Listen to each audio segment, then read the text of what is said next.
Hi! Hello! అందరికీ నమస్కారం అండి. మనం ఈరోజు కార్తీక మాస అమావాస్య గురించి ఈ వీడియోలో తెలుసుకుందాం. కార్తీక మాసం రేపటితో ముగుస్తుంది. రేపు అమావాస్య. కార్తీక మాసంలో వచ్చే అమావాస్య రోజు చాలా శక్తివంతమైనదని పండితులు చెబుతున్నారు. ఆ రోజున పూర్వీకులను స్మరించుకోవడానికి, పూజించడానికి ఎంతో పవిత్రమైన రోజు. కార్తీక అమావాస్య నాడు పితృదేవతలను ప్రసన్నం చేసుకోవచ్చని ఆధ్యాత్మిక నిపుణులు అంటున్నారు. కార్తీక అమావాస్య నాడు బ్రహ్మ ముహూర్తాన్ని చాలా శక్తివంతమైనదిగా భావిస్తారు. అంటే నవంబర్ 20 రేపు కార్తీక అమావాస్య. ఈరోజు దాన ధర్మాలు చేసినా, నది స్నానాలు చేసినా ఎంతో పుణ్యం కలుగుతుంది.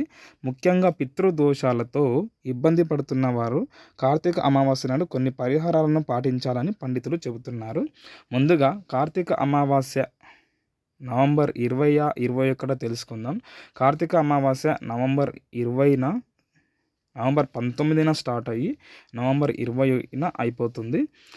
అమావాస్య తిథి ఎప్పుడనేది ఇప్పుడు పూర్తిగా తెలుసుకుందాము. రేపటి పంచాంగం ప్రత్యేకం అనురాధ కార్తె, తేదీ 20/11/2025 గురువారం రోజు. శ్రీ విశ్వావసునామ సంవత్సరం కార్తీక మాసం శరత్ ఋతువు దక్షిణాయనం. సూర్యోదయం వచ్చేసి 6:09 ప్రారంభమవుతుంది. సూర్యాస్తమయం సాయంత్రం 5:26 ముగుస్తుంది. అంటే కానీ అమావాస్య ఉదయం 10:35 వరకే ఉంటుందండి. ఈరోజు చాలా శక్తివంతమైన రోజు. ఇలా చేస్తే కార్తీక మాసం ఫలితమంతా మనదే. కార్తీక అమావాస్య నాడు బ్రహ్మ ముహూర్తంలో నిద్రలేచి స్నానం చేసి పూజ చేయాలి. స్నానం చేసేటప్పుడు గంగే చ యమున చైవ గోదావరి సరస్వతి నర్మదే సింధు కావేరి జలేస్మిన్ సన్నిధిం కురు అనే మంత్రాన్ని చదువుతూ స్నానం చేయాలి. అవకాశం ఉంటే నది స్నానం చేయడం చాలా మంచిది. దగ్గరలో నది లేకపోతే ఇంటి దగ్గర బావి దగ్గర కానీ కుళాయి వద్ద కానీ స్నానం చేసిన ఫలితం కలుగుతుంది. తర్వాత సూర్య భగవానునికి నమస్కరించాలి. శివకేశ్వరుని స్మరిస్తూ కార్తీక అమావాస్య నాడు పూజలు చేయాలి. స్వామివారికి పువ్వులు, పసుపు, చందనం, అక్షింతలతో పాటు నైవేద్యాన్ని కూడా సమర్పించాలి. కార్తీక మాసంలో 365 ఒత్తులు వెలిగించని వారు రేపు వెలిగించిన అంతటి ఫలితం కలుగుతుంది.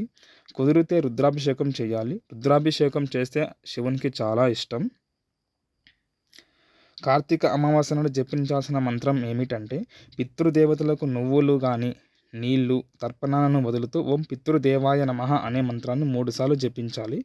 బ్రాహ్మణులకు వస్త్రదానం చేయాలి. ఇలా చేయడం వలన పితృదేవతల అనుగ్రహము కలుగుతుంది.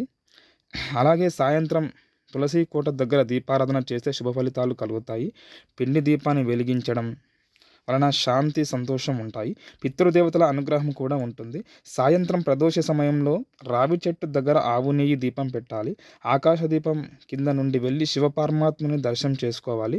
దగ్గరలో ఉన్న శివాలయాలు, విష్ణు దేవాలయాలను దర్శించుకొని దేవుడికి అభిషేకం లేదా ప్రత్యేక పూజలు చేయాలి.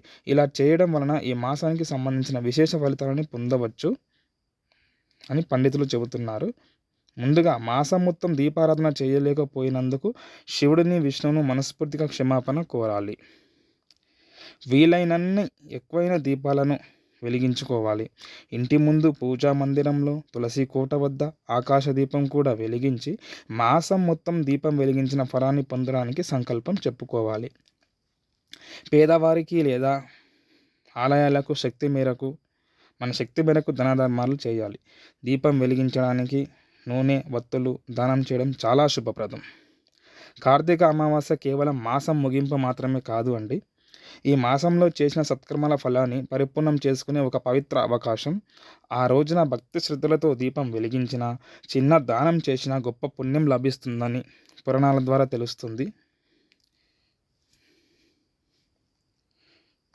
దయచేసి అందరూ కార్తీక అమావాస్యను చాలా మంచిగా జరుపుకొని శివకేశవుల్ని వీలైనన్న సార్లు స్మరించుకుంటూ శివుని కృపకు కానీ ఆ కేశవుడు అంటే నారాయణి కృపకు కానీ పాత్రలం కావాలి. ఇప్పటి వరకు నా వీడియోను చూసినందుకు చాలా ధన్యవాదాలు. మీకు ఈ కంటెంట్ నచ్చితే లైక్ చేయండి, అలాగే షేర్ చేయండి. నా ఛానల్ని సబ్స్క్రైబ్ చేసుకోండి. కుదిరితే ఓం నమో నారాయణాయ నమః శివాయ